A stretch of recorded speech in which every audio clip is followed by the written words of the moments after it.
Hi and welcome to Draft Talk TV, your weekly news bulletin power-packed with stories and information that better your business. News this week. The Indian government extends e-tourist visa facility to 31 more countries from May 1st this year. With the above addition, the total number of countries under the scheme will go up to 76. Andhra Pradesh gets 50 crore for tourism development from Ministry of Tourism. You will see it as a very major economic engine for the state of Andhra Pradesh. Unlike the combined state where we had, I would say, tourism was not in the front, here you would see tourism as a very front-end engine growth driver. That's number one. We are coming out with a new policy. We are nearly finalized our mission. We are targeting to be number one. Air China starts direct flight from Beijing to Mumbai this November. Air China uses the big size aircraft, new Airbus 330. Maybe it's including the Air China, the airline is Shandong Airline. It's July. It's new routine. It's Jinan, Kunming to Delhi. It's every week is half the flight. It's so this year, Air China is 2 new flights. Going to have operations from Bombay to Beijing, the flights in November, and also from Jinan to Delhi via Kunming, the flight on Shandong Air.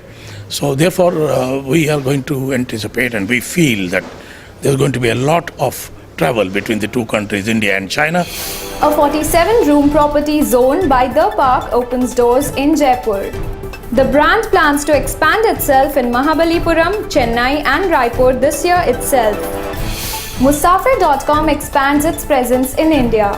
There are other acquisition opportunities that we are looking at in the Indian market where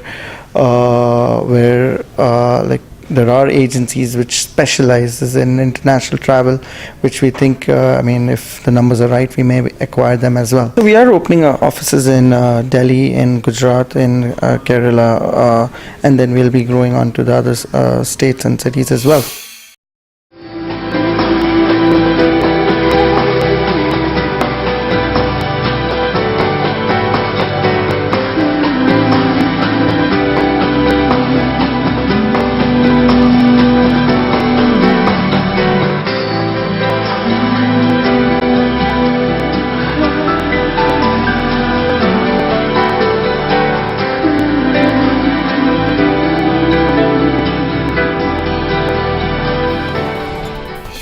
The newly launched Federation of Hospitality and Tourism makes way to promote Rajasthan.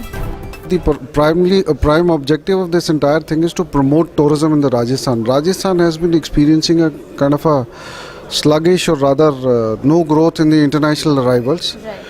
But we've seen an upsurge in the domestic arrivals. I think government alone can't really handle this entire affair. So we've decided to come together and work towards this. Zanzibar Tourism focuses on educating Indians about the destination.